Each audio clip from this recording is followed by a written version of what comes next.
La investigación periodística realmente conlleva sus riesgos. Sin embargo, es el periodismo más serio y más comprometido con la verdad. Es el periodismo donde tú escarbas los hechos y los sacas a flote y dice la verdad siempre.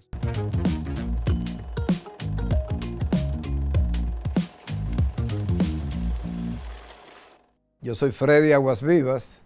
Nací en Baní el día 18 de diciembre del año 1956. Viví los primeros 25 años de mi vida en Baní. Luego fue que me trasladé a la capital en el año 1994. Viviendo en Baní, empecé a estudiar periodismo, pero en la Universidad OIM de aquí de la capital. Y entonces, desde ahí me encariñé con el periodismo. El periodismo fue fortuito. Yo estaba realmente estudiando administración de empresas cuando en Baní me tocó comprar una imprenta. Y cuando compré una imprenta, para darle trabajo a la imprenta, hice un periódico e hice una revista, la revista El Bodeguero y el periódico La Verdad del Sur. Resulta que esos medios yo lo imprimía en mi imprenta. Como era dueño de un periódico y de una revista, me parecía inconcebible que yo no fuera periodista, que yo no fuera comunicador social. Y entonces yo me dediqué al periodismo para poder ser el director de los medios de comunicación que yo tenía.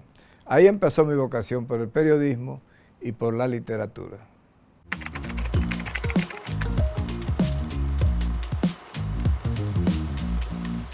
Bueno, yo me siento muy satisfecho con los logros que he obtenido con los libros, porque cada uno de mis libros ha roto récords, los récords de venta, los récords de lectoría.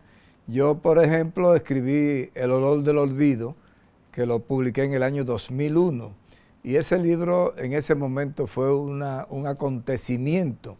El olor del olvido narra el secuestro del coronel Crowley en el año 1970 por el Movimiento Popular Dominicano, y entonces fue un hecho que durante 30 años nadie había querido hablar del secuestro de Crowley, y entonces a mí como periodista me llamó mucho la atención. Yo fui en ese momento miembro del MPD, que era la organización que 30 años atrás había secuestrado a Donald Crowley. Entonces me llamaba la atención que nadie quería hablar del tema, y entonces yo hice la investigación. Ese libro vendió 11,000 ejemplares en 6 meses, cuando en este país, en esa época, nadie hacía más de 1,000 libros. La gente hacía 500 libros, 1,000 libros, pero yo pude vender 11,000 libros, pero la cantidad de gente que nos abordaba en la calle, la cantidad de gente que te hablaban de los temas del libro, me decía a mí que la gente había leído el libro, no solo lo habían comprado, sino que habían leído el libro. Luego, unos años después, en el año 2009, cuando pasa la crisis de Baninter y se da el proceso del caso Baninter con Ramón Báez Figueroa, entonces yo recojo todos estos datos en una investigación muy profunda que me llevó casi 5 o 6 años, y entonces yo escribí todas las posibilidades, que era el eslogan que usaba el banco para esos fines. Y ese libro rompió todos los récords que yo mismo había creado precedentemente, porque El olor del olvido fue el libro más vendido en la Feria Internacional del Libro del 2001, y entonces todas las posibilidades fue el libro más vendido en la Feria Internacional del año 2009. Es un libro en el que se vendieron 24,000 ejemplares. Un poco después se produce la quiebra del Banco del Progreso, el banco que era de las 7 familias más poderosas de la República Dominicana, y entonces se da el desfalco de ese banco, y yo escribo el libro El banquero del presidente, que también con sus 14,000 ejemplares vendidos, también fue un libro bestseller y un libro de récord. Entonces, ese más o menos, yo entiendo que la gente ha valorado mis libros, porque 20 años después, 10 años después, 15 años después, la gente me habla del libro con mucha admiración y con mucho detalle, lo que me da a entender que la gente todavía recuerda los eventos que pasaron narrados en estos procesos de investigación.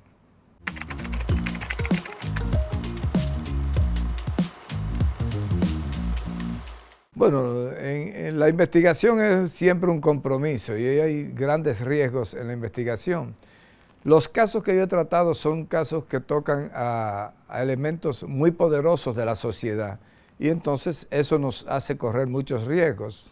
Por ejemplo, cuando yo investigo el asesinato del coronel Donald Crowley, pero el secuestro primero, y ese secuestro conllevó a que lo mantuvieran secuestrado unos cuantos días. Luego se puso en liberación, pero el gobierno y los norteamericanos siempre habían dicho a los norteamericanos que ellos no negocian con terroristas. Pues yo tengo una carta de Richard Nixon escribiéndole a Balaguer, pidiéndole que pusiera en libertad a los presos políticos que pedía el MPD para que Crowley fuera puesto sano y salvo, libre. Y entonces, en esa investigación, se produce que soltaron a los presos políticos, se fueron a Cuba, luego se fueron a México, luego se fueron a Cuba y de ahí se fueron a Europa. Resulta que cuando ya es liberado el coronel Crowley, que se va a su embajada, empezó la CIA a asesinar a los dominicanos. Asesinaron a Otto Morales el 17 de junio de 1970, asesinaron luego a Amin Abel Hasbun, un estudiante brillante de la universidad, asesinaron a Luis Manuel Nau, fueron asesinando hasta que fueron a Bruselas, la CIA, y asesinaron a Maximiliano Gómez el Moreno, que era el padre de Guido Gómez Mazara, era el secretario general del Movimiento Popular Dominicano del MPD. Esos asesinatos, durante 30 años nadie quiso hablar de ellos. Cuando yo empecé mis investigaciones, yo trabajaba muy de cerca con Jimmy Durán, el ministro de Obras Públicas de ese entonces. Y entonces, cuando yo iba a investigar, que me iba a Europa a investigar los asesinatos, me dice Jimmy Durán en un semáforo de la capital: Freddy, ten cuidado con lo que vas a investigar, porque esa gente no perdona. Se refería a los crímenes que se habían cometido. Los norteamericanos no iban a permitir que las cosas se investigaran. Era un libro que estaba investigando con mucha seriedad quiénes eran los verdaderos responsables. Y entonces yo me fui a Europa por Estados Unidos.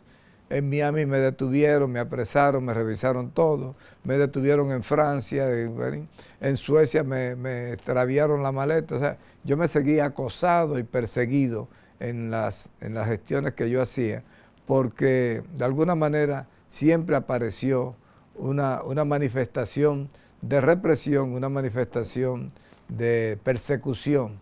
Y entonces eso intimida un poco. Pero cuando yo vine al país con mis datos, sabiendo las cosas que había entrevistado en Francia, por ejemplo, a Héctor Ortiz Jaques, que fue el chofer de la operación de secuestro y era el único sobreviviente del secuestro, el único que quedaba con vida en el año 97, cuando yo fui a Francia, era Héctor Ortiz. Y entonces quedó vivo porque cuando lo iban a matar, lo detuvieron, lo tenían destruido y la madre fue a verlo, a llevarle comida, y cuando pasaron un hombre que era un guiñapo humano, ensangrentado, destruido, a esto se le dio un culatazo que le tumbó 7 centímetros de cráneo, y entonces ese culatazo perdió hasta parte de la masa encefálica y Héctor sobrevivió, pero sobrevivió porque la madre cuando vio a su hijo en esas condiciones, se ahorcó. Entonces, se fue a su casa, tenía 3 niños más, y le dejó un dinero para una cena, y se ahorcó, y murió. Fue tan grande el escándalo de la prensa diciendo: oye, la madre se suicida porque le estaban matando el hijo a torturas, torturándolo. Entonces, la policía no se atrevió a seguir hasta matarlo porque todavía estaba él indeciso en si se moría o no se moría. Y entonces la policía desistió de las torturas y Héctor se salvó y pudo contar con claridad todos los hechos. A mí me contó todos los hechos, cómo acontecieron, cómo fueron. Pero Ahí entonces, después de este hecho que muere doña Carolina, persiguen a Otto Morales y asesinan a mansalva a Otto Morales en las inmediaciones de la UAS. Entonces, luego asesinan a Amin Abel Hasbún. Y entonces es la historia que cuenta. Ese tipo de investigación yo la escribí con nombre y apellido. Quiénes fueron los asesinos, quiénes fueron los torturadores, quiénes fueron los que hicieron toda esa labor porque se dice, bueno, los terroristas, como le decía la policía, secuestraron a un coronel norteamericano. Es un acto delictivo, había que perseguirlo, pero no había que matar a nadie. ¿Por qué? Porque esos revolucionarios lo que estaban era liberando a 21 presos políticos que Balaguer tenía encarcelados de manera injusta, sin proceso judicial, sin expediente ninguno. Balaguer, este es izquierdista, mételo en la cárcel. Había cientos pero de alta importancia, habían 21 presos políticos que fue canjeado por el Movimiento Popular Dominicano, que hizo que se cambiaran a esos presos para liberarlos. ¿Por qué? Porque ahí estaba Maximiliano Gómez el Moreno, que era el secretario general del MPD, y en ese momento Maximiliano representaba la máxima esperanza de la izquierda en República Dominicana, y ellos necesitaban liberar a esos presos porque Balaguer los iba a matar en las cárceles. Se morían o se ahorcaban, se suicidaban, o se le aplicaba la ley de fuga, que era una ley que decía que usted intentó escaparse, entonces los guardias tienen derecho a impedirlo disparándole. Y esa ley de fuga se usaba mucho aquí para asesinar a los revolucionarios. Entonces, esas investigaciones que hice en torno al libro del olor del olvido fueron altamente peligrosas. Me sentí perseguido por agentes de la CIA, en el sentido de que le estoy diciendo la cantidad de cosas que me pasaron en el viaje. Y entonces, luego de este libro, vino el caso Van Inter. Luego vino el caso para sintetizarle, en el caso del Banco del Progreso y el banquero del presidente. ¿Qué resulta? Yo estaba investigando en ese momento al presidente de la República, que era Hipólito Mejía. Yo estaba investigando a Ramón Bay Figueroa, a su padre, a su familia, a sus altos empleados, la gente más cercana a él. Y entonces nosotros estábamos investigando a las altas instancias del poder en República Dominicana, los sectores más poderosos, los sectores económicamente más poderosos, y entonces claro que causaba una aprensión, un temor de decir, bueno, ¿qué van a hacer esta gente? ¿Cómo van a reaccionar? ¿Cómo van a actuar estas personas? ¿Por qué? Porque sencillamente nunca antes la oligarquía dominicana se había visto sentada en el banquillo de los acusados y en ese momento estaban siendo procesados. Usted veía en un banco, usted veía a Ramón Bay Figueroa, usted veía a Pellerano, a los Pelleranos en un banco de acusatorio. En el banquito de los acusados estaban los Bay Figueroa, los Pelleranos, los Bay Coco, o sea, una cantidad de familias muy poderosas en términos financieros y económicos. Y entonces investigar a esa gente, a Pedro Castillo, que le había defalcado el banco de los Vicinis, de los Risset, de los Barletta, de los Perelló, o sea, estamos hablando de las 7 u 8 familias más poderosas del país, fueron desfalcados. Entonces, nosotros teníamos que investigar todas esas incidencias. Y para investigar teníamos que tocar puertas. Y cogíamos por donde esa gente y decía, quiero que me den, no quiero dar entrevista. Ramón Bay Figueroa me dijo, no, yo no voy a dar entrevista, yo voy a escribir mi propia historia. Amén. El periodismo de investigación es riesgoso, tiene su riesgo porque generalmente usted tiene que empezar a investigar a sectores que se le han escapado a los procesos judiciales por el poder que tienen.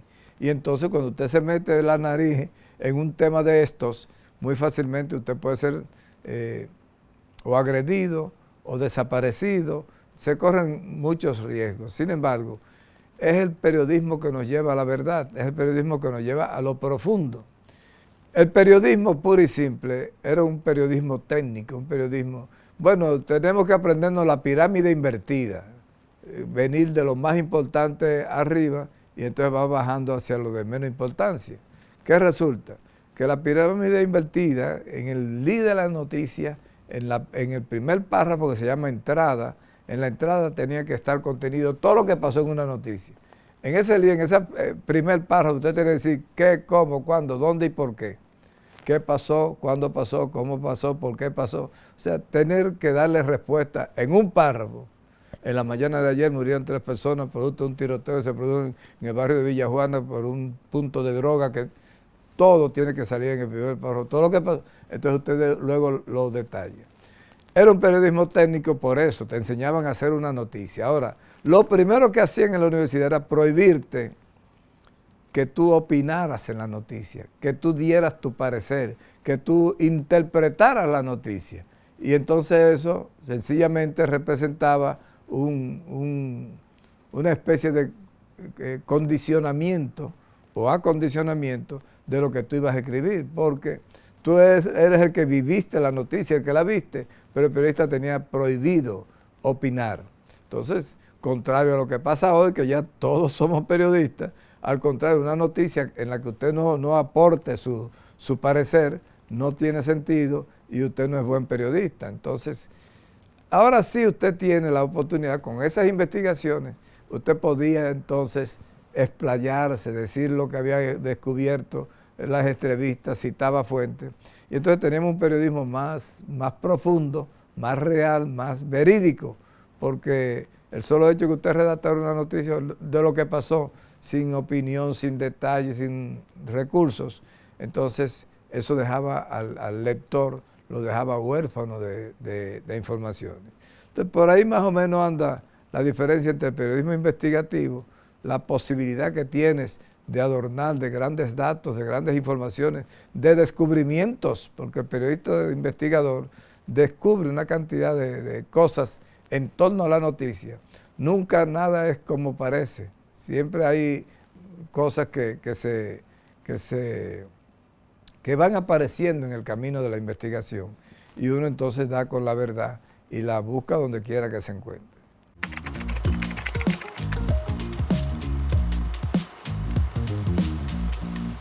Bueno, el proceso de investigación es un arte también, es una materia en sí, porque por ejemplo, hay un hecho, tengo que referirme a lo que tenemos en las manos, quebraron el Banco Baninter. 13 de mayo del año 2003, en el Palacio Nacional, el gobernador del Banco Central, Luis Marcún, hace una rueda de prensa con el presidente Hipólito Mejía al lado, todo el gabinete, el Consejo de Gobierno, estaban todos al lado. Se hace una rueda de prensa y se informa de lo que pasó. Yo estoy en mi casa, oigo este suceso, me pareció alarmante lo que se estaba comunicando. ¿Qué sucede? Que el gobernador del Banco Central con el presidente al lado y todo el gobierno están denunciando un hecho de desfalco del Banco Baninter. Cuando usted ve las informaciones, yo que las vi personalmente, yo quedé lleno de insatisfacciones, digo, pero ¿por qué no dicen esto? Porque me parece muy raro que la información esté tan segmentada. Usted tiene una superintendencia de bancos, se supone que estaba vigilando todo lo que estaba pasando. Y me llenó tanto la curiosidad, porque había muchos vacíos, había cosas que no cuadraban, por más que tú las acotejabas. Y entonces venía, por ejemplo, de un Ramoncito que le había apoyado toda la reelección a Hipólito Mejía. Había buscado todo el dinero para que el Congreso aprobara una reelección en la que hubo que comprar casi 20 diputados para que aprobaran la ley de convocatoria para la modificación de la Constitución, la Asamblea Revisora. Y entonces, todas esas informaciones a mí me pareció asombroso que no pudieran llenar todos esos vacíos. Y entonces yo voy a investigar ese hecho. Es cuando ¿Cuál es el proceso de investigación? Usted coge la nota básica, que es la nota de prensa que leyó el gobernador del Banco Central, el discurso del gobernador, lo tomo como base y entonces empiezo a crear todo un esquema de investigación. Hay que investigar al superintendente de banco, al ministro de Hacienda, entonces usted se crea un plan de investigación en el cual usted tiene que ver qué usted quiere investigar, a cuáles puntos usted quiere llegar Y entonces cuando usted está consciente de cuál es el objetivo de su investigación, usted diseña una estrategia de seguimiento y esa estrategia lo lleva a irse topando con informaciones. El proceso de investigación es dinámico y es múltiple, va creciendo. En la medida que usted descubre una verdad, le va dejando aristas que usted tiene que decir, oye, pero hay que investigar a fulano que participó en esto. Y entonces el proceso de investigación es lindo, es complejo, es riesgoso, pero es el proceso que te permite a ti darle un andamiaje perfecto a la información que tú quieres transmitir. Y ese andamiaje tiene como base la cantidad de cosas verídicas que vas descubriendo y entonces vas fortaleciendo tu expediente.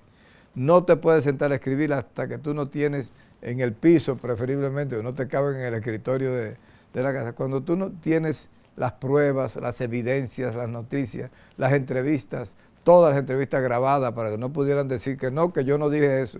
Entonces, yo por ejemplo en el caso de Van Inter tenía más de 126 entrevistas grabadas, todas, en diferentes. Todo el que me decía algo a mí.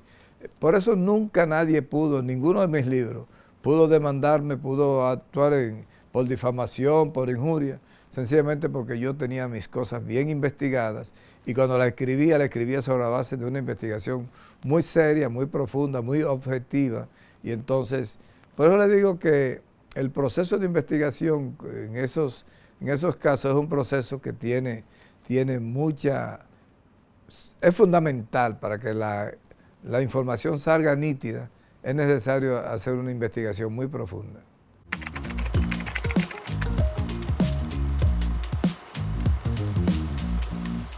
Bueno, yo pienso que lo fundamental es el tesón.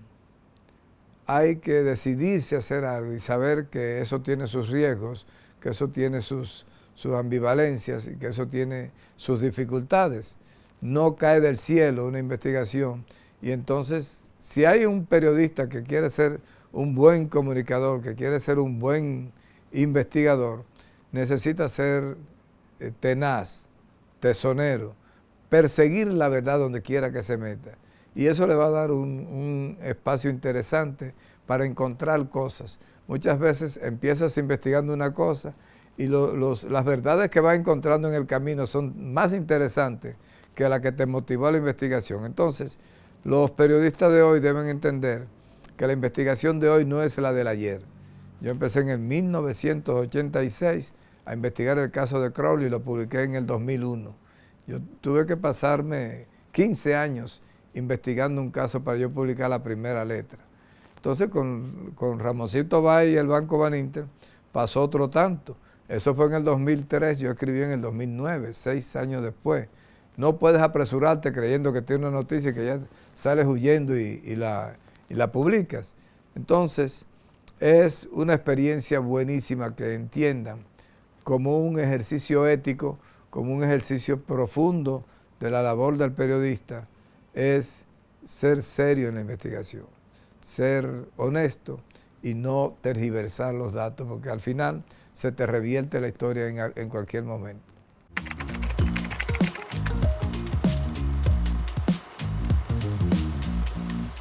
Mira, el nuevo orden mundial de la comunicación se crea a partir de los intereses geoestratégicos de las naciones y geopolíticos. Hay una cantidad de medios de comunicación en el mundo, sin embargo, se van alineando en torno a un nuevo orden de la comunicación porque responden a potencias.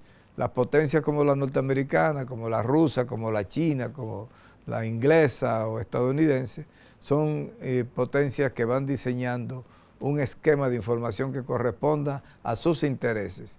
La población empieza a pensar sobre un tema a partir de la cantidad de informaciones que recibe sobre ese tema. Y en este caso, ha habido la preocupación de los norteamericanos de crear unos esquemas, un nivel de comunicación que comprometa los principios éticos, morales y políticos que ellos defienden. Pero ¿qué pasa? Que si ellos tienen un interés marcado en temas específicos, quieren hablar del petróleo, hablamos del petróleo. Quieren, por ejemplo, con las naciones, necesitan acabar con Venezuela, acaban con Venezuela, acaban con Cuba, acaban con Nicaragua. pero defienden a sus dictadores, defienden a sus... Netanyahu tiene un genocidio en Palestina y tiene un genocidio en la Franja de Gaza. Sin embargo, es el hijo de los norteamericanos, hay que apoyarlo. Entonces, ¿qué sucede? Que empiezan a poner la comunicación mundial al servicio de sus procesos políticos, aunque sean aberrantes, aunque sean asesinos, aunque sean criminales. Ese nuevo orden de la comunicación va siendo diseñado y estructurado a partir de esos intereses que ellos defienden, y entonces van permanentemente atacando los procesos políticos con los que ellos no están de acuerdo. ¿Qué pasa con el periodista investigador? Que tiene que tomar en cuenta que cuando tú vas a enfrentarte a una investigación contra estos emporios y contra estos países poderosos, tú tienes que saber a los riesgos que te vas a coger, y que muy probablemente es tan fuerte la globalidad del nuevo orden de la comunicación que ellos son capaces de poner a la humanidad a pensar en torno a un tema. Ellos quieren que sepamos que el matrimonio entre dos hombres o entre dos mujeres es una cosa normal. Empiezan a desarrollar una agenda de comunicación que te lleva a creer que es normal que dos hombres se acuesten o que dos mujeres tengan relaciones sexuales. Entonces, eso mismo hacen con la religión y eso mismo hacen con los procesos políticos. En Venezuela, por ejemplo, que es un tema que acaba de suceder, el país entero y el mundo entero estaba consciente de que Maduro iba a perder las elecciones y se iba a robar las elecciones. Pero es que se creó un proceso de posicionamiento de esa imagen, de esa idea, que ya difícilmente cualquier ciudadano podía escaparse a esa predicción. Entonces, cuando pasan las cosas, dice, bueno, la percepción no es la realidad, pero se parece mucho a la realidad y te combina. Si tú crees que una cosa va a pasar así, ya tú crees que esa es tu verdad y es difícil que se te haga cambiar de parecer en torno a eso. Entonces, cuando tú vas a abordar la investigación pensando en que tienes un orden mundial que está preconcebido, cuando hay una guerra se dice que la primera que muere es la verdad. Es la primera víctima de cualquier proceso de guerra. ¿Por qué? Porque cada bando monta una estructura de información perversa, falsa, dañina. Yo me río y me molesto mucho, me indigno mucho, porque en aras de buscar lo que está pasando en Rusia y Ucrania, tú tienes una cantidad de canales de YouTube que te hablan barbaridades de Rusia y acaban con Rusia. Pero cuando te vas a Rusia, tú encuentras una cantidad enorme de medios rusos acabando con los medios ucranianos y con Ucrania. Entonces tú dices, bueno, ¿dónde está la verdad? Te mienten descaradamente, te hacen montajes espectaculares. Entonces, ese orden de la información está condicionado por intereses muy espurios que no tienen nada que ver con los intereses de cada población en particular, y sin embargo la manejan con ese criterio. Por eso es importante que el que va a abordar un periodismo de investigación, un periodismo serio, un periodismo objetivo, necesariamente tiene que tomar en cuenta cuáles son los elementos reales de esta mascarada que te presentan, de esta cantidad de posicionamientos que tú ves. Tú tienes que saber cuáles son reales, cuáles son realmente verdaderos, porque mienten de una manera descarada, mienten de una manera perversa, y eso no le da paz a ninguno.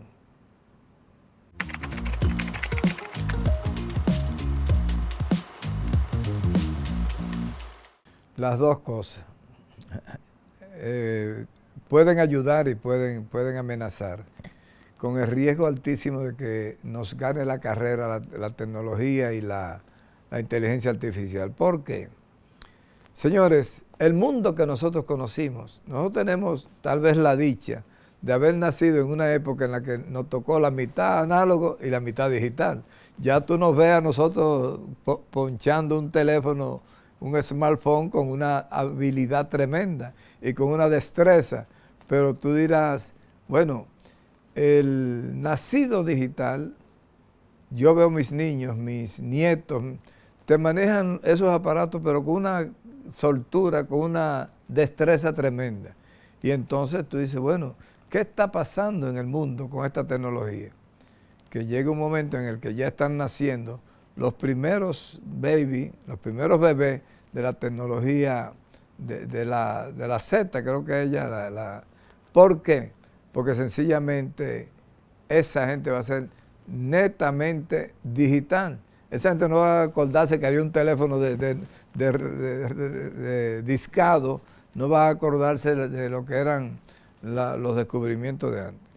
Después de la revolución industrial, no ha habido un proceso tan cambiante como el que se está dando ahora, en este momento. Es antes de ayer y ayer, es mañana y pasado mañana.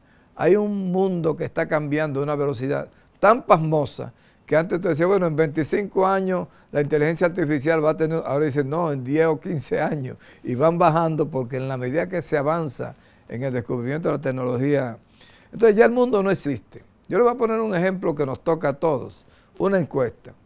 Antes hacíamos una encuesta, mandábamos unos investigadores a las calles, a los barrios, a los campos, a levantar la data en unas boletas, la gente te marcaba, luego fue en una tableta, pero siempre había un proceso análogo de tú buscar. Oye, ¿por quién tú vas a votar, Hugo? ¿Cuál es tu candidato?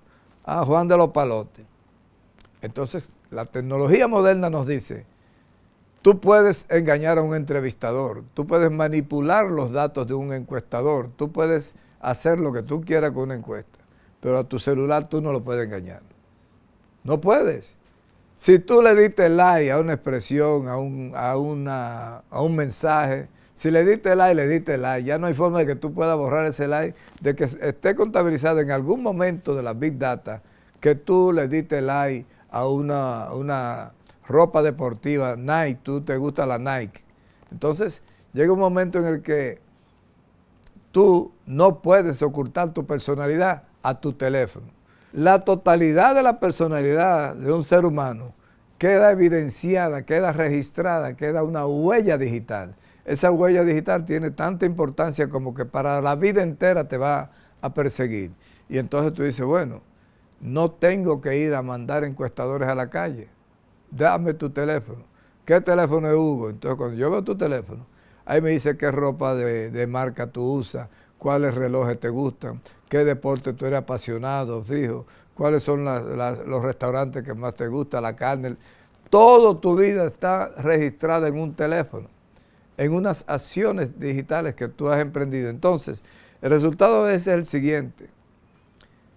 Con la Big Data, la Big Data se produce por la minería de data que hace, tú haces una minería de la web, de todo lo que anda en las redes sociales, en el internet, en WhatsApp, y se recoge todo eso y te estructura una personalidad que le dice de una manera precisa todo lo que son tus gustos, todo lo que son y a veces cosas que son hasta indiscretas, pero tienen el control de tu vida.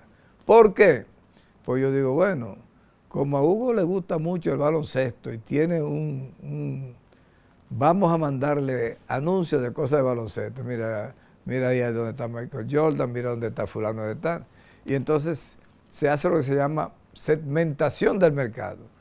Pero la segmentación del mercado se fue profundizando tanto que hay una microsegmentación del mercado. Y esa microsegmentación del mercado te ha llevado a una nanosegmentación del mercado. Oye, tú tienes la segmentación, tienes la microsegmentación. Entonces, ¿qué es microsegmentación? Que yo digo, bueno, yo quiero poner a Hugo a votar por Juan de los Palotes. Entonces, todos los días cuando Hugo abre su teléfono, le aparece un mensaje donde Juan de los Palotes tiene expresiones que le van a gustar a él porque está apoyando al jugador que a él le gusta en el béisbol o en el baloncesto. Entonces, pero si le gusta la religión, lo van atacando por la religión. Si le gusta el deporte, por el deporte. Si le gusta el baile, si le gusta la ropa. Ya tienen un dominio tuyo. Y entonces te van trabajando tu cerebro a partir de un condicionamiento que se hace para que tú vayas tomando una posición. Y tú te vas posicionando. ¿Por qué? El cerebro humano tiene la facultad, la capacidad de ir absorbiendo las informaciones. El cerebro humano diseña una posición sobre cualquier tema. Yo estoy en contra del aborto, y entonces tú estás en contra del aborto. Por la cantidad de informaciones que tú has recibido sobre el aborto, que te van balanceando positivamente para estar a favor del aborto o en contra del aborto. Es la cantidad de informaciones que recibe tu cerebro, las procesa como correctas y entonces te da una posición, un posicionamiento en torno a un tema como este. Y entonces tú dices, bueno, yo no me gustaba mucho eso, pero yo creo que es correcto. Te condicionaron, te penetraron en tu cerebro y te penetraron en tus gustos, en tus pareceres y te dan la convicción de que tú tienes una certeza de que eso es bueno. Te ponen a hacer lo bueno. Y aquí en Cambridge Analytica, Donald Trump tuvo la intervención de la gente de Facebook, hicieron una barbaridad en Estados Unidos para ganar las elecciones. Entonces, ¿por qué se dice que el mundo no va a ser igual con la inteligencia artificial? Porque lo que estamos probando la inteligencia artificial, sabemos el potencial que tiene eso. Entonces la inteligencia artificial tiene el carácter de que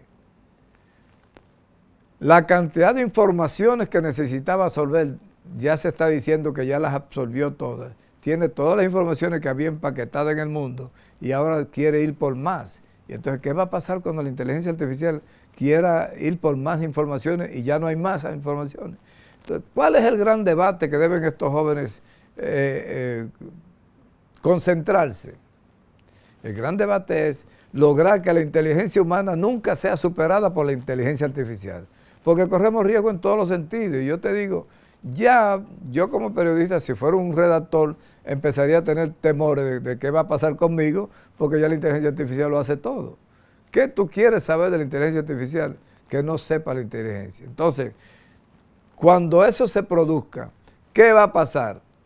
Y si la inteligencia artificial llega un momento en que logra empoderarse de tal manera, decir, no, los humanos son un estorbo, son una especie en extinción, y entonces logramos que la inteligencia artificial sea tan poderosa que nosotros no podamos controlarla. Entonces yo hago un llamado y digo, no, necesitamos tener siempre el poder de controlar a la máquina para que la máquina no se nos vaya adelante.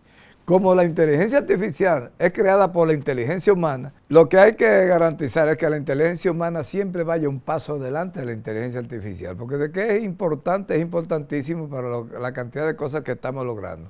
Pero imagínense lo que está pasando, que además de la inteligencia artificial generativa, se está produciendo un descubrimiento, no, es algo que existe desde hace mucho tiempo, pero el control de la computación cuántica tiene un desarrollo exponencial de grandes proporciones. Entonces tú dices, bueno, cuando se junta la inteligencia artificial con la computación cuántica, las cosas que se van a poder hacer son indescriptibles. Tú tienes que, es exponencial lo que va a pasar. ¿Dónde vamos nosotros los humanos a poder tener el control de tanto poder? Entonces, ¿qué sucede con el control de tanto poder? Que ¿dónde van a quedar los millones y millones y millones de desempleados cuando los robots empiecen a sustituir al personal humano que hay en las fábricas, en las empresas, en las tiendas? Ya te están haciendo un robot para cada cosa. Tú ves un robot jugando ping-pong, tú ves un robot comprando en un supermercado. Los vehículos. Ya hay muchas ciudades en el mundo donde el vehículo ya vuela y tú vas sentado en el asiento de atrás y tú no vas con chofer. Ya hay una cantidad enorme de carros que aunque tú vayas como chofer, tú lo sueltas y el carro, tú le pones dónde vas en la pantalla y el carro te lleva allá y se parquea. Hay una cantidad de carros que tú llegas a un restaurante y está lleno todos los parqueos y tú lo dejas que el carro va y se parquea donde quiera que encuentre un hueco, el carro va y se mete en su... Tú dices, oye, eso era película de ciencia ficción hace 30 años, 20 años. Y entonces, la cantidad de cosas que uno está viendo ahora, el gran miedo es, ¿estamos los humanos en capacidad de controlar eso? Y si los robots van a hacer todo, ¿dónde vamos a meter a todos esos humanos que están sin trabajo? ¿Cómo los vamos a mantener? ¿Qué va a pasar? ¿Se van a morir de hambre o lo van a exterminar? Porque llega un momento que tú dices, si tú vas a hacer 10.000 robots para tener robots para todos, para todas las cosas que vas a hacer, ¿cuál es el futuro de la humanidad? ¿Hasta dónde se está actuando con una conciencia humana de tal magnitud que te permita controlar y tener el manejo de este tipo de situaciones? Entonces, yo tengo mis dudas, mis aprehensiones, y digo, bueno, como hay tantos científicos en el mundo, y la protesta no es colectiva todavía, sino que hay 2 o 3 que tienen sus temores y sus pronósticos. A mí me preocupa, por ejemplo, ninguno de los grandes empresarios de Google, de Facebook, de esas grandes empresas, ninguno de ellos permite a los hijos usar tabletas ni usar laptop con tiempo regulado. Tienen una especie de limitaciones y no lo dejan usar, no lo dejan llevar a la escuela ese tipo de instrumentos. ¿Por qué? Si ellos son los genios que crearon esas aplicaciones. Entonces, tiene que haber algún tipo de peligrosidad, y entonces hemos descubierto que hay neuronas que tienen que ver con la adicción, que son afectadas cuando un niño se pasa 3 y 4 horas frente a una pantalla de una laptop, de una tableta, de un celular. Entonces ese niño está siendo invadido por lo que podría ser entonces una adicción a esos equipos electrónicos. El cerebro deja de funcionar con el funcionamiento automático. Bueno, yo me sé la tabla hasta del 12, me sé todas las tablas, pero resulta que llega un momento que los hijos de uno no van a saber multiplicar 2 por 2 en ningún momento, porque se le va a hacer difícil saber cuántos son 2 por 2, porque la máquina le resuelve todo. La tableta le resuelve todo, entonces no tenemos. Entonces, la inteligencia artificial con la computación cuántica, con la Big Data, ha cambiado el mundo, ha cambiado los procesos, ha cambiado todo, y entonces nosotros somos privilegiados de que tenemos todavía la capacidad de discernir entre una cosa y la otra, pero hasta dónde nuestras generaciones que vienen, las nuevas generaciones, los digitales completamente, no van a estar una especie de abstraídos de la situación, una especie de absortos que van a tener una situación de adormecimiento. Y si no hay la suficiente conciencia patriótica y la suficiente conciencia de humanidad, la sensibilidad social como para enfrentar estos desafíos, va a ser muy difícil para todos.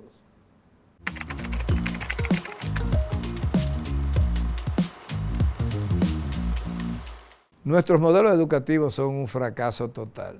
No tenemos modelos educativos que tienen 100 años, tienen 150 años, y entonces no responden, no representan una solución real para crearte un ciudadano integral. El ciudadano que está demandando la sociedad de ahora, es un ciudadano que no tiene nada que ver con el ciudadano que se crió hace 50, 60, 70 años, nada que ver.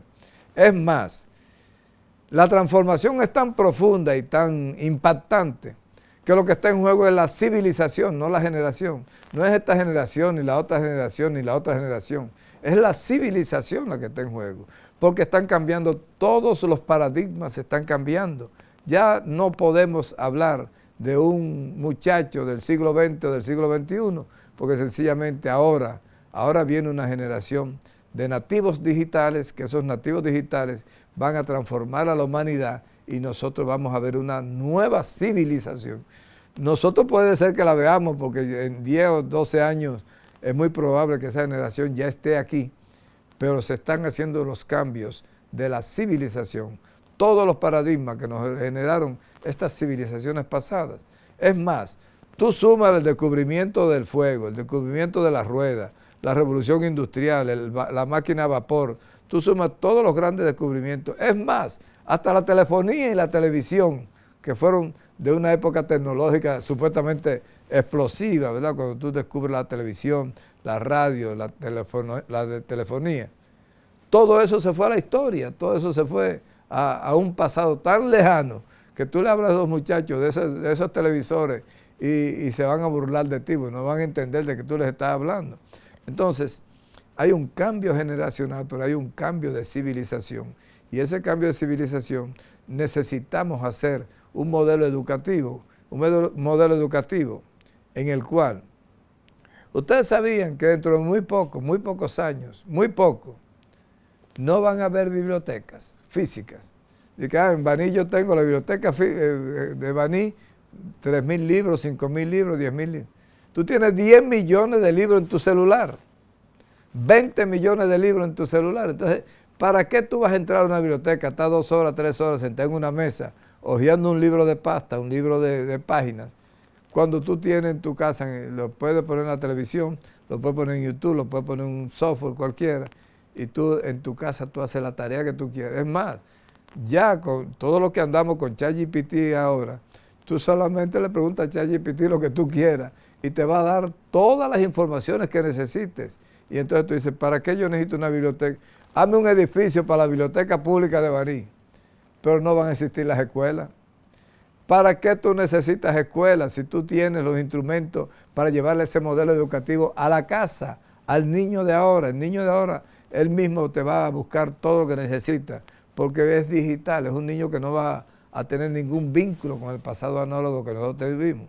Y entonces resulta que ese modelo educativo va a ser un modelo en el cual todos estos paradigmas, enseñarte ciencias sociales, historia, geografía, que todo eso pasó a la historia.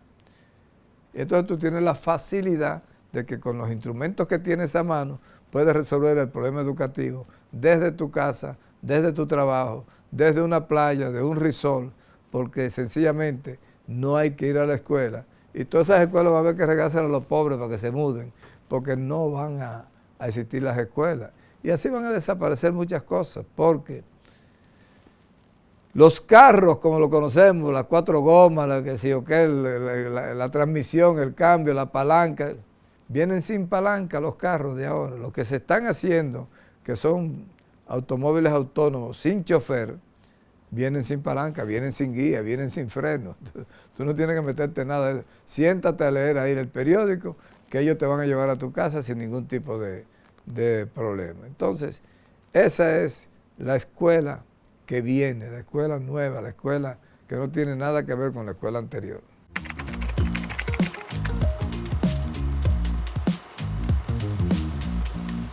Para contrarrestar a esta inteligencia artificial insípida, sobre la base de que ni tiene sentimientos, ni tiene olores, sabores o colores, sencillamente tú necesitas crear un ser humano poderoso, pero poderoso de conciencia. Es necesario que él sepa la importancia que tiene preservar los grandes valores, preservar la identidad cultural, que él sepa que no es posible dejar que nos ganen la batalla. Entonces tú tienes que formar un ciudadano ejemplar, un ciudadano con una fuerte coraza cultural que le permita defender los valores éticos, los valores morales, los sentimientos, la sensibilidad.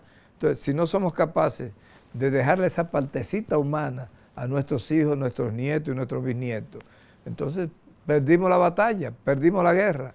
Entonces, es esencial formar a un ciudadano totalmente comprometido con los buenos valores, y eso nosotros somos responsables todavía.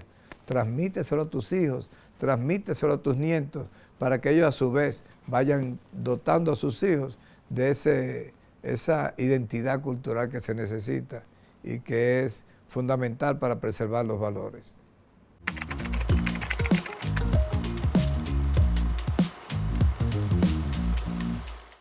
El papel de la religión siempre ha tenido un papel social y económico fundamental.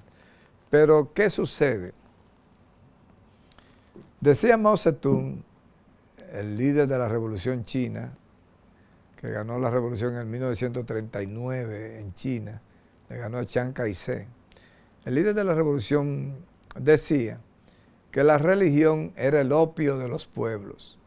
Como la droga en China opio es como la cocaína, o sea, la droga que se conoce en Asia es una droga de estas drogas como el opio. Él decía que el opio, la religión, era el opio, la droga de los pueblos. ¿Por qué? Porque la religión adormece al ciudadano, lo compromete con valores cristianos. Siempre hay un Dios en el cielo al que tú acudes y le tienes miedo. Es un Dios de miedo, no es un Dios de amor. ¿Por qué? Porque, no, que si tú no haces esto, la paga del pecado es muerte, mas la dádiva de Dios es vida eterna en Jesucristo, Señor nuestro. Entonces, si tú pecabas, porque escrito está, todo el que pecare morirá. Son los textos de la Biblia. Entonces tú dices, bueno, ¿es Dios un Dios vengativo? ¿Es Dios un Dios criminal? No, que Jehová mandó a pasar por la espada niños, jóvenes, mujeres, ancianos. Entonces iba un pueblo y mataba a todos los niños, mataba a todos. Dios no es un Dios vengativo, Dios no es un Dios airado. Entonces, lo que yo conozco de Dios es que Dios es amor. Eso te va ocupando el cerebro y te da una razón de vivir, un sentimiento de esperanza, de fe en un futuro. Te lo dibujan tan chulo. Desde que tú mueras, si tú te has portado bien, tú vas para el reino de los cielos, pero te sientan a la derecha del Padre, tú vas a sentarte a la derecha del Padre, pero tú dices, bueno, ¿cuánta gente se sentará a la derecha del Padre? ¿Cuántos puestos hay a la derecha y a la izquierda? Entonces, ¿qué pasa con la religión?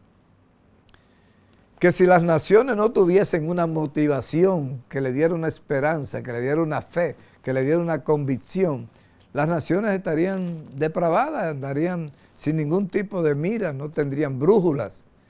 Y entonces la religión entra como ese mentol, ¿verdad?, que te va adormeciendo, te va dotando de una conciencia que te hace creer en cosas. Y la creencia es lo que te da la esperanza, y la esperanza te da una fe. Y como dice la Biblia, es la fe la certeza de lo que no se ve y la convicción de lo que se espera. Y entonces esa fe nos ayuda a que la humanidad, siguiendo una religión, hay 1.200 millones de católicos, pero hay 1.200 millones de musulmanes, o sea, hay una emparejado, pero hay 600, 700 millones de budistas, y hay entonces cada uno se va repartiendo. Y tú dirás, bueno, pero habrá ateos también, porque en China, me imagino que los 1.400 millones de chinos, como sigue un régimen socialista y materialista, son marxistas, es un régimen en el cual no serán seguidores de Dios. Entonces, tú tienes de todo. Sin embargo, hasta los chinos se han dado cuenta que el ser humano necesita tener una esperanza, una expectativa, una fe, una convicción. ¿Por qué? Porque si no tuviesen esto, entonces estarían fracasados. Los chinos ahora, ¿qué están haciendo? Han preparado, creo que 1.000, 2.000, 10.000, no sé, ahora no recuerdo la cifra, pero es redonda, predicadores de Confucio. El confucianismo o confucismo está ya regándose como ideología religiosa en China, pero auspiciada por el mismo Estado chino. Sino, el ser humano necesita una razón para vivir, una esperanza y una expectativa de vida más allá de lo que sea, pero sigan a quien sigan. El ser humano que tiene una religión tiene una disciplina, tiene unas creencias, y por eso yo entiendo que la religión puede jugar un rol muy importante, sobre todo en no dejarnos arrebatar la humanidad que tenemos, no dejarnos arrebatar los sentimientos, los valores, porque el religioso tiene valores y tiene sentimientos.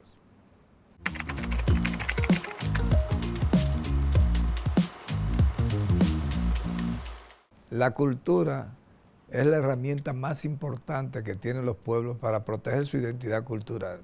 Y entonces para eso es necesario revestirse de una coraza. Cuando los soldados van para la guerra, se ponen unas corazas que deberían parar a las lanzas y a las espadas, pero se ponen una coraza que combate y te protege de toda la cantidad de agresiones que tú tienes externas.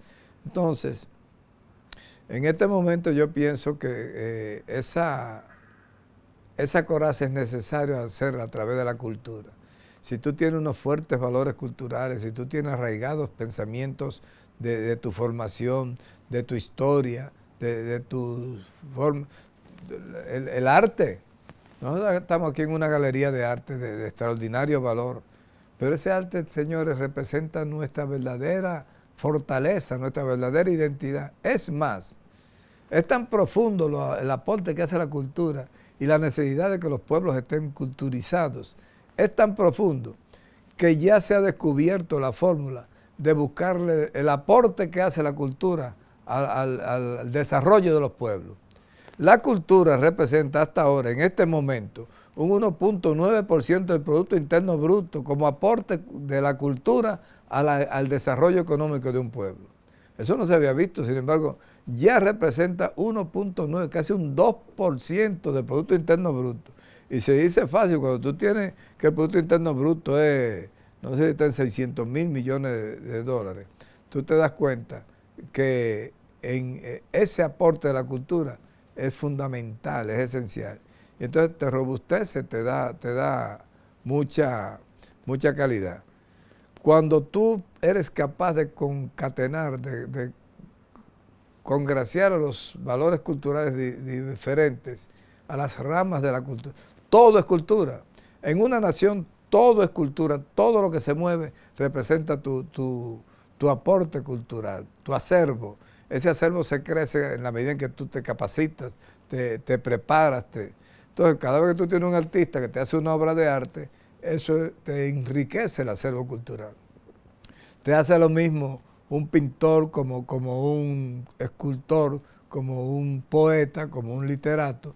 Todos hacen aportes a la cultura. Entonces, yo pienso que si asumimos conciencia de la necesidad de fortalecer nuestra cultura, nosotros vamos a tener una nación más protegida, con ese escudo protector para no perecer en estos cambios milenarios.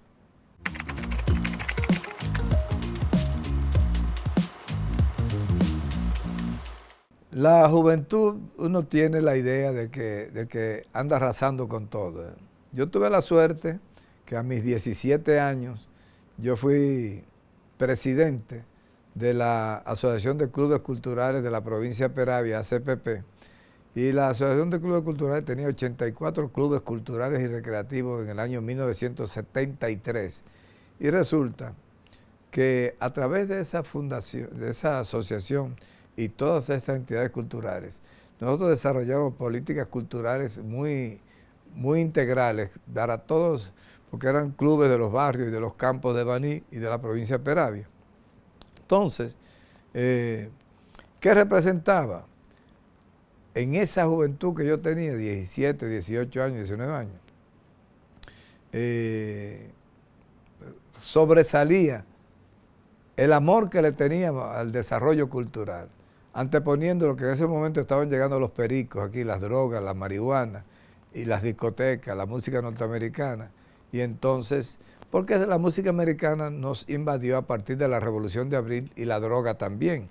La droga, que era marihuana en sus primeras manifestaciones, llegó al país en el 1965 a bordo de los transatlánticos, de los buques estos de guerra que Estados Unidos trajo al país para invadir nuestra nación.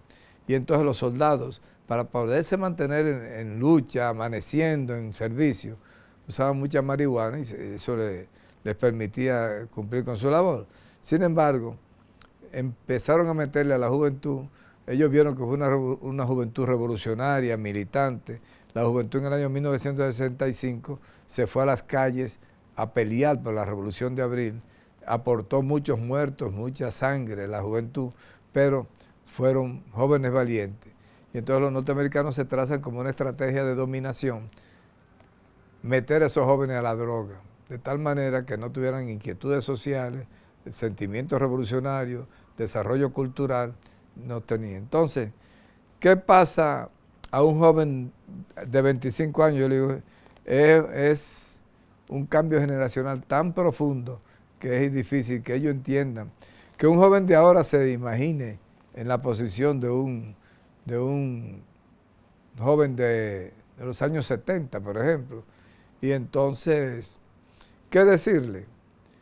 hay que prepararse muy bien en las nuevas tecnologías, hay que dominarlas, hay que conocerlas, porque es fundamental que los jóvenes de ahora, para ser alfabeto, para estar alfabetizado, necesita dominar la tecnología, aunque sean sus cuestiones fundamentales, las esenciales, las básicas. Pero el joven de ahora que no tenga una cierta preparación tecnológica va a sucumbir, va a perecer. Esos jóvenes tienen que entender que su gran desafío es ir delante de la tecnología, ir un paso adelante para que no nos destruya.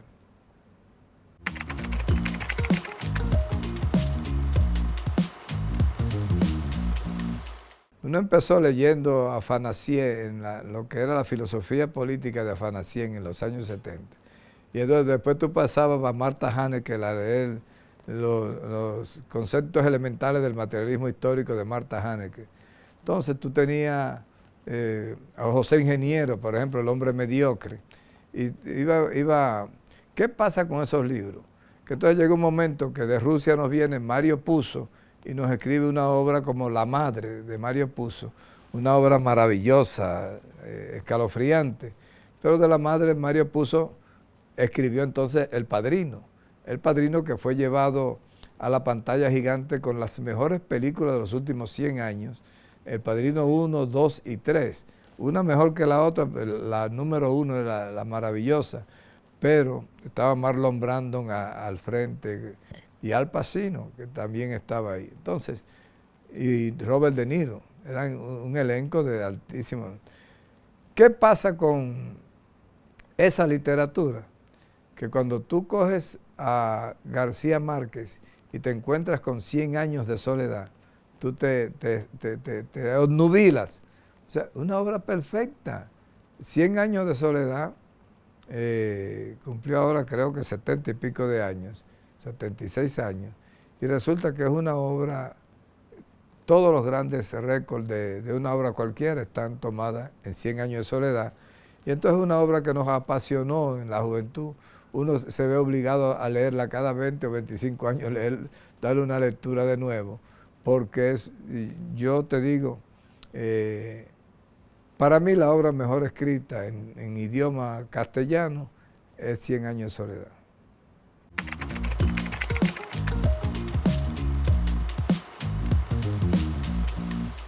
Mira, yo no tengo una pieza musical, yo tengo un long play que es lo más maravilloso, me lo disfruto cada sábado caminando, haciendo ejercicio. Yo adoro a Joan Manuel Serrat. Joan Manuel Serrat es mi artista preferido. Entonces cuando tú vas a Mediterráneo, tú vas a aquellas pequeñas cosas, tú vas a Tío Alberto, vas viendo el long play completo de las 11 canciones que tiene ese long play. Ahí está Lucía. Vuela esta canción para ti, Lucía, la más bella historia de amor que tuve y tendré. Y entonces, cada uno de Mi Pueblo Blanco, una obra de arte, son poemas musicalizados, pero una poesía tan fina y tan poderosa que 53 años después, esa canción la gente la escucha con asiduidad en sus teléfonos, en sus casas, y yo por lo menos toda la semana tengo un baño de Joan Manuel Serrat. Entonces yo, el long play que se llama Mediterráneo también, me encanta todas las canciones de ese, ahí está Perdido, que son los poemas de Machado, o sea que me encanta Joan Manuel Serrat.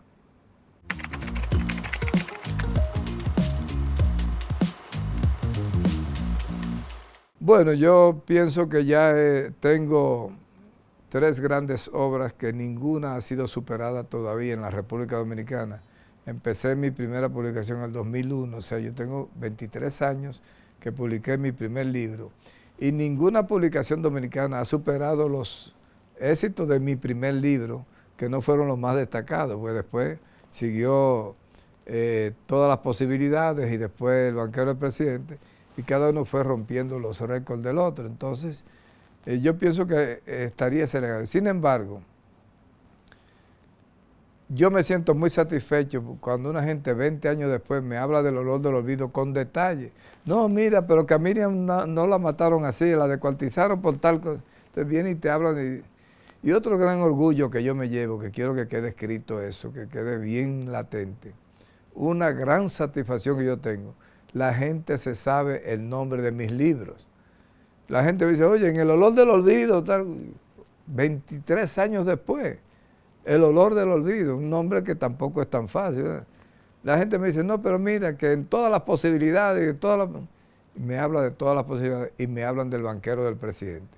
Se saben los nombres de mis 3 libros. Yo creo que para un autor, tú dices, bueno, fulano Juan Rulfo escribió un libro, pero tú buscar el nombre, saberte el nombre con el que se publicaron esos libros. Entonces es una gran satisfacción que tengo, pero anunciar que estoy escribiendo más obras. Ahora mismo estoy terminando el caso Odebrecht, que es una novela histórica que estoy haciendo. Y me gusta el tema de las novelas históricas porque también dejan una enseñanza. Son fáciles de leer y entonces yo he dicho siempre, la novela histórica me da la licencia que con las metáforas y las creaciones que uno tiene, yo puedo meterle imaginación, creatividad y ficción a una novela histórica, siempre y cuando me mantenga apegado a los hechos, a la verdad de los hechos. Y entonces, en ese sentido, yo creo que es un legado que podrán mantener, porque hay esos libros, son tan estructurados con la verdad en la mano, que nunca nadie pudo hacerle una demanda en contra de mis libros, porque no había forma de enfrentarlos.